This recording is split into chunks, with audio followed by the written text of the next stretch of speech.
Genetically modified organisms, also known as GMO. Oh no.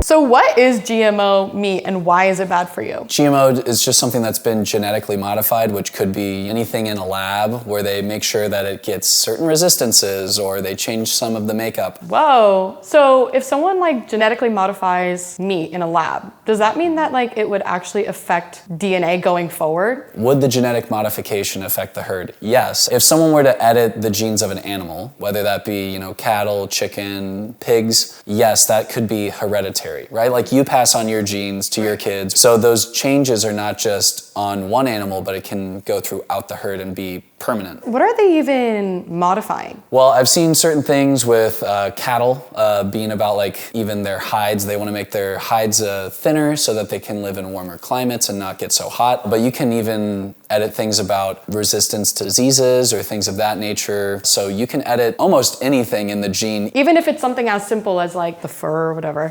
that just sounds terrifying to like not know. Yeah, and I mean, they're not gonna put it on the label like, hey, this was from a cow that we gave softer fur. It's not gonna say that on any of the packaging because there's no real precedent set that it would. Like meat raised from a non-edited animal, meat raised from an edited animal, which is which? If it's changed now, and we don't even know about it, imagine how much worse it's gonna get as it goes down the line of like mother hen down to like next chicken, next chicken, next chicken. Yeah, it's like a can of worms that you can't get back in the can. We can't unedit the genes. Right. And like as soon as, like you said, they start having offspring, like how quickly can it get away from us? And then what happens if one genetic modification interacts with another genetic modification? Obviously, there's a lot of questions. Yeah. There's probably people smarter than both of us thinking about that, but at the same time, we haven't heard about it, and we get these like small little drops from the industry, but most of it's cloaked in mystery, which is unsettling. Yeah. And like you said, I mean, I think finding a place that you can feel confident about, because I would hate to buy food and then feed it to my wife and my daughter and feel like, oh my gosh, that was genetically modified, but I had no idea. Yeah, but you had no idea. Yeah, and feel like tricked by the store. So that's why people need to find a source they can trust. Yes. Which I've been hearing through the grapevine that it's goodranchers.com. Goodranchers. Goodranchers.com.